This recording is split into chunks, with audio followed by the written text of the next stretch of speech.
भारत खंडे 9 में मैं आपका स्वागत करता हूं। साथियों, बड़ा महत्वपूर्ण विषय लेकर के मैं आज आप सबके सामने आया हूं। देखा यह गया है कि 30 साल के बाद लड़के और लड़कियों की शादी में दिक्कत आने लगती है। विशेष करके 27 साल की उम्र से ही दिक्कत शुरू हो जाती है, लेकिन 30 पार करते ही तो समस्याओं का अंबार हो जाता है। लोग कहते हैं कि पता नहीं क्या कारण है जिससे शादी नहीं हो रही है। अभिभावक भी परेशान होने लगते हैं। तो उम्र बढ़ रही है और उम्र बढ़ करके 30 साल के ऊपर जा चुकी है, लेकिन शादी के बंधन में नहीं बन पा रहे हैं, रिश्ता नहीं बन पा रहा है। तो उसका उपाय क्या है? तो उसी उपाय को लेकर के मैं आज आया हूँ और बहुत बेहतरीन उपाय है। इस उपाय को करने के बाद निश्चित तौर पर मैं दावे के साथ कह सकता हूँ, यदि अंतर्मन से, मन की गहराई से आप इस उपाय को करेंगे तो जीवन में असफलता नहीं मिलेगी, वैवाहिक बंधन में आप बंध ही जाएंगे। इस उपाय को या तो माँ करें, और अगर माँ नहीं कर पा रही हैं तो लड़का लड़की स्वयं कर सकते हैं।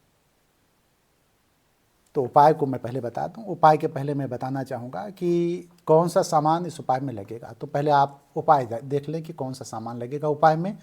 तो इसमें काजल लेना है आपको। काजल का मतलब हो गया जो आँख में लगाया जाता है वो काजल। लौंग लेना है आपको, और उसके साथ साथ सिंदूर, हल्दी और कपूर लेना है। ये 5 ही चीज़ें हो गई। लेकिन यहाँ ध्यान ये रहे कि कपूर थोड़ा ज़्यादा लेना है, क्योंकि पूरे उपाय में कपूर को 2 हिस्सों में बांटना है, और लौंग भी आपको 2 हिस्सों में बांटना है। तो लौंग आप 7 लेंगे, क्रम में पहले 2 फिर 5, 2 हिस्सों में उसको भी बांटा जाएगा। तो 5 चीज़ें पहले आप रख लें। बड़ी सस्ती चीज़ें हैं, हर जगह मिल जाती हैं। लौंग भी मिल जाता है, काजल भी मिल जाता है, सिंदूर, हल्दी, कपूर, ये सारी चीज़ें सस्ती हैं। और इन 4 चीज़ों के बाद जो पड़ेगा, लाल कपड़ा आप एक ले लेंगे।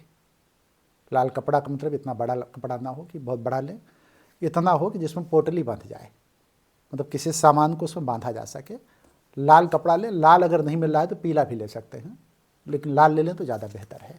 तो लाल पीले में से कोई भी एक ले लें, और एक सफ़ेद कागज़ ले लें A4 साइज का, जिसमें लाइनिंग ना हो, मतलब जिसमें लाइन ना खींची गई हो। तो सफ़ेद कागज़ ले लें। एक स्केच पेन ले लें, लेकिन स्केच पेन आप नीला ही लेंगे।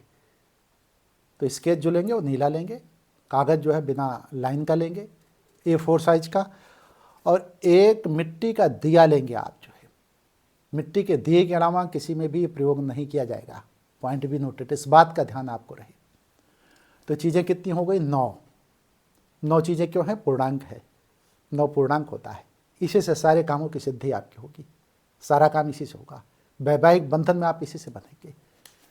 तो आपने सारी चीज़ें ले ली, और सारी चीज़ों को लेने के बाद आप जो है मंदिर में जाएंगे, चाहे माँ जाए और चाहे लड़का लड़की स्वयं जाए।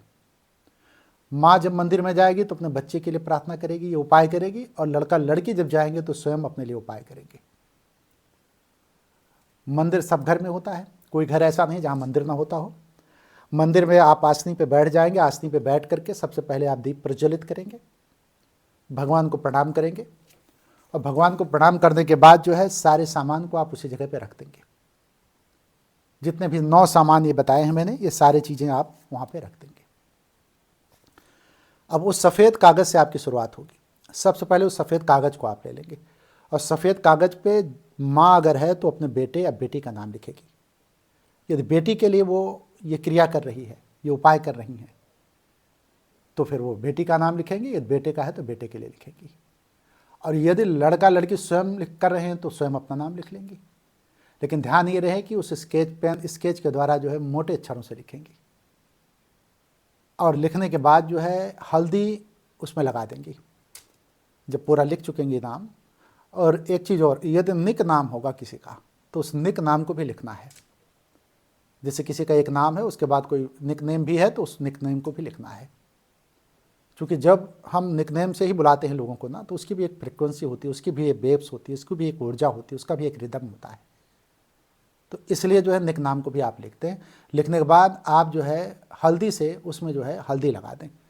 हल्दी में ऐसा ना करेंगे पूरे में पोत देना है, बीच बीच में आपको हल्दी लगा देना है। जैसे आपने हल्दी लिया, हल्दी यहाँ यहाँ यहाँ ऐसे करके पूरे नाम पे आप जो है बीच बीच में लगा दिए हैं। अब जो है पहला चरण ये आपका पूरा हुआ। अब क्या करेंगे कि आप जो है उस लाल या पीले कपड़े को, जो मैंने बताया कि चाहे लाल लें चाहे पीला लें, उस कपड़े को आप जो है बिछा देंगे। ये मंदिर के सामने हो रहा है, ठीक है? आप मंदिर के सामने बैठे हैं, सोमवार के दिन इसको करना है, रात्रि में सूर्यास्त के बाद करना है। ऐसा नहीं है कि सूर्यास्त के पहले आप कर लेंगे, नहीं, सूर्यास्त के बाद ही इस क्रिया को करना है, इस उपाय को करना है और सोमवार के दिन ही करना है। कभी कभी तमाम लोग प्रश्न करते रहते हैं कि रात में कितने बजे करें, तो आप कोशिश करें कि 9 बजे के पहले क्रिया हो जाए, आपकी जितना भी उपाय ही हो जाए। और नहीं 9 बजे के पहले हो जा रहा है तो 10 बजे के बाद आप ना करें। 10 मतलब जैसे ही 10 बजे, 10 बजने के बाद आप यदि इसको करेंगे तो उसका असर नहीं पड़ेगा। तो आपने क्या किया कि उस लाल या पीले कपड़े को बिछा दिया और बिछाने के बाद उस पर आप सफ़ेद, जो आपका मतलब वाइट पेपर था, सफ़ेद पेपर था जो है जिस पे आपने नाम लिखा है, उसको आपने रख दिया। और जब उसको रख दिया जो है तो उसी के ऊपर वो सारे सामान जो मैंने लिखवाए थे अभी जो है, ये काजल, लौंग, सिंदूर, हल्दी, कपूर, ये सारी चीज़ें आप रख देंगे। लेकिन यहाँ ध्यान इस बात का रहे कि कपूर को 2 हिस्सों में बांटना है, कम जो है इसमें रखना है, मतलब लाल कपड़े पे, मतलब सफ़ेद कागज़ पे, और ज़्यादा बाहर निकाल लेना है, 2 हिस्सों में बांटना है। लवंग आपके पास 7 था, मैंने बताया था 7, तो इसमें लवंग केवल 2 रखेंगे, 5 लवंग आप उस कपूर के साथ रख लेंगे बगल में। ठीक है, यहाँ तक बात समझ में आ गई होगी। हमें लगता है बहुत आसानी से समझ में आ गई होगी। उपाय बड़ा कारगर है, माताएं जरूर करें अपने बच्चों के लिए, और यदि माताएं करने में असमर्थ हैं तो अपने बच्चों से कह दें स्वयं वो बच्चे कर लें, लेकिन कोशिश ये करें कि माताएं ही करें तो ज़्यादा अच्छा है। हमें लगता है कि माताएं भी इस बात को समझ गई होंगी और बच्चे भी, मतलब लड़के लड़की भी इस बात को समझ गए होंगे। यहाँ तक की प्रक्रिया पूरी मेरी जो मैंने अभी बताया। आगे बढ़ता हूँ। जब आप पूरी तरीके से सारे सामान वहाँ रख देंगे तो सामान के रखने के बाद आप जो है उसकी पोटली बना देंगे। पोटली कुछ इस तरीके, देखिए क्या क्या सामान आपने रखा है इसको हम बता दूं, फिर से भूल चूक ना हो। आपने काजल रखा है, आपने लौंग रखा है, सिंदूर रखा है, हल्दी रखा है, कपूर रखा है, और सबको रखने के बाद कागज़ जिस पर नाम लिखा गया था उस कागज़ को आप मोड़ देंगे और उसको मोड़ करके उसी कपड़े में बांध देंगे। अब जब बांध देंगे तो गांठ चाहे जितनी दें आप, 1 दें, 2 दें, 3 दें, 4 दें, इससे कोई दिक्कत नहीं है। ध्यान ये रहे कि गांठ इस तरीके से दें कि वो पोटली जब बंधे तो खुलने ना पाए। ठीक है, यहाँ तक बात समझ। आगे के चरण में मैं चलता हूँ। जब पोटली बंद के रख जाए तो मंदिर के सामने ही, भगवान भोलेनाथ के सामने ही आप उस पोटली को रख दें। यहाँ एक बात फिर गौर करने वाली बात है, फिर मेरे पे क्वेश्चन आएगा कि यदि मंदिर में भगवान भोलेनाथ की मूर्ति नहीं है, कोई फोटो नहीं है, तो क्या करना है? कोई दिक्कत नहीं है। जिस मंदिर में आप जिसके सामने बैठे हैं, जिस भी मंदिर के सामने आप बैठे हैं, किसी भी देवी देवता की फोटो है तो हम तो कहते हैं एकम सद विप्रा बहुधा वदन्ति, एक ही ईश्वर की शक्तियों को विभिन्न नामों से जाना जाता है।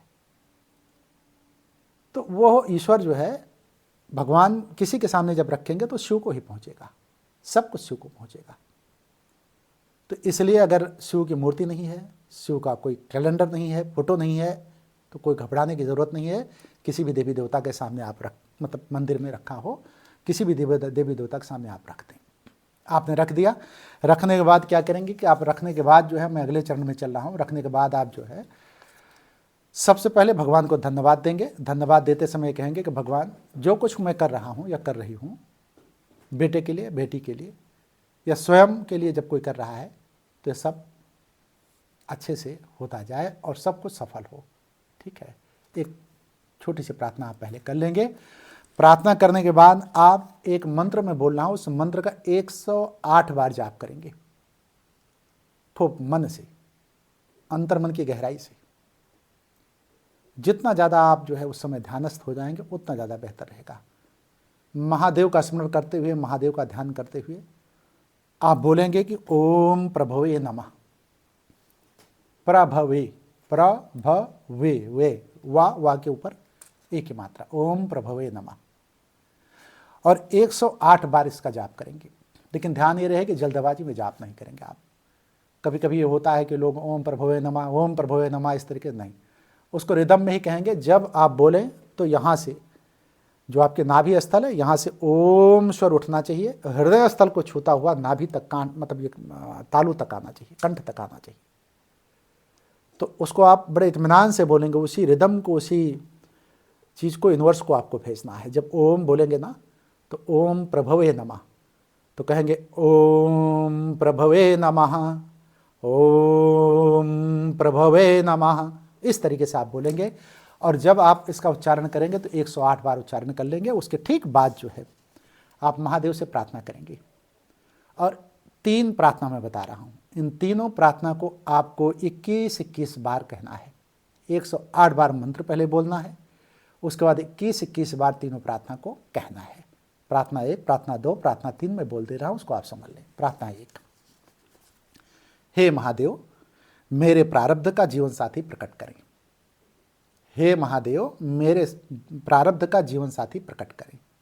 दूसरा है, हे महादेव ग्रहों की सभी बाधाएं खत्म करें। हे महादेव ग्रहों की सभी बाधाएं खत्म करें। नंबर 3 पे है, हे महादेव मेरा विवाह आपके आशीर्वाद से संपन्न हो। ये तो वो लोग बोलेंगे जो लड़का लड़की हैं।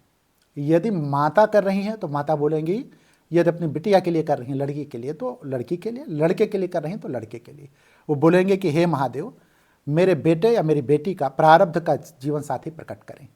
कहेंगे कि हे महादेव मेरे बेटी या बेटे के ग्रहों की सभी बाधाएं खत्म करें। हे महादेव मेरे बेटी या बेटे की मेरा विवाह, मतलब जो भी बेटा या बेटी हो उसका आप नाम ले लेंगे, और उसके बाद कहेंगे कि विवाह आपके आशीर्वाद से संपन्न हो। ठीक है, ये प्रार्थना आपकी पूरी हो गई। अब जब ये प्रार्थना पूरी हो जाए तो भगवान को धन्यवाद दें, और भगवान को धन्यवाद दे करके महादेव को धन्यवाद देते हुए महादेव महादेव महादेव का 3 बार उच्चारण करें। अब एक बार आप जोर से बोले हर हर महादेव, एक बार जरूर आप जो बोलेंगे हर हर महादेव। इसके बाद आप जो है क्या करेंगे कि जो आपने लवंग ले रखी है, 5 लवंग और कपूर जो अलग आपने रख रखा था, इसको आप जो है वहीं माता के सामने, फोटो के सामने, मतलब जो भी देवी देवता हैं उन्हीं को साक्षी मान करके, उन्हीं के प्रत्यक्ष, चूँकि हर व्यापक सर्वत्र समाना प्रेम ते प्रकट होए में जाना, तो वो सर्वत्र व्याप्त हैं, लेकिन मंदिर में आप बैठे तो मंदिर की ऊर्जा कुछ और ही होती है।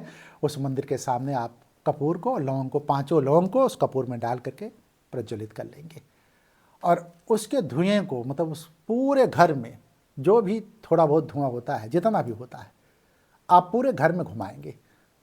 और घर में घुमाते समय ध्यान ये रहे कि बाथरूम में नहीं ले जाएंगे, और बाकी सब जगह कोने कोने में आप जाएंगे। हर जगह पे जो है जितनी भी नेगेटिविटी होगी उसको खींच करके ला करके आप फिर से मंदिर आ जाएंगे, और मंदिर में उसको रख करके भगवान को फिर से धन्यवाद देंगे, और यही कहेंगे कि मेरे माँ कहेगी कि मेरे बेटी की शादी करवाने के लिए आपको बहुत बहुत धन्यवाद महादेव। और अगर लड़का लड़की कर रहे हैं तो कहेंगे कि मेरे विवाह बंधन में मुझे बांधने के लिए महादेव आपको बहुत बहुत धन्यवाद। ये प्रक्रिया आपकी पूरी हुई, ये उपाय आपका पूरा हुआ। आप पूछेंगे कि इस पोटली का क्या करना है, तो पोटली को मूर्ति या फिर आपकी जो फोटो है मंदिर में उसके पीछे की तरफ आपको रख देना है। जब लड़की लड़के का विवाह हो जाए तो उस पोटली को ले जा करके आप किसी वृक्ष के नीचे अर्पित कर देंगे, महादेव को धन्यवाद देते हुए। निश्चित तौर पे मैं दावे के साथ कह सकता हूं कि इस प्रक्रिया के पूरी होने के बाद या निरंतर मन की गहराई से आपने उस चीज़ को किया है तो सफलता मिलेगी, इसमें कोई संशय नहीं है, कोई दो राय नहीं है। लेकिन जब आप इस वीडियो को देख रहे हो, माता देख रहे हो तो माता, अगर माता नहीं देख रही हैं, बच्चे देख रहे हैं, लड़का लड़की देख रहे हैं, तो मैं उनसे कहूँगा कि शुरुआत मंदिर में जाने से पहले आप जब वीडियो देख रहे हो तो उसमें कमेंट में तीनों चीज़ें जरूर आप लिखें। एक, हे महादेव मेरे प्रारब्ध का जीवन साथी प्रकट करें। हे महादेव ग्रहों की सभी बाधाएं खत्म करें। हे महादेव मेरा विवाह आपके आशीर्वाद से संपन्न हो रहा है। और अगर माता कर रही हैं तो अपने बेटे का नाम लेकर के, मतलब बेटे के लिए कहें। ये अलग अलग कमेंट में लिखेंगे, एक साथ कमेंट में लिख सकते हैं, लेकिन यदि अलग अलग लिखते हैं तो 3 कमेंट आप जो है वीडियो में डालें। इसका भी प्रभाव आपके ऊपर पड़ेगा और महादेव आपके ऊपर कृपा करेंगे। निश्चित तौर पर मैं कह सकता हूं कि इस मामूली से उपाय से उम्र अगर बढ़ रही है, रिश्ता नहीं बन पा रहा तो निश्चित रिश्ता बन जाएगा, इसमें कोई संशय नहीं है। करके देखो आप, लेकिन सशंकित मन से मत करना, पूर्ण मनोयोग से करना। यदि आप पूर्ण मनोयोग से करते हैं तो मैं बार बार इस बात को कह रहा हूं कि यह उपाय कारगर होगा और सफलता आपको मिलेगी। मैं अपनी वीडियो को समाप्त करूंगा। यदि कोई प्रश्न है तो आप कमेंट बॉक्स में लिखें, कमेंट सेक्शन में लिखें, और मैं आपसे कहूँगा कि हर हर महादेव।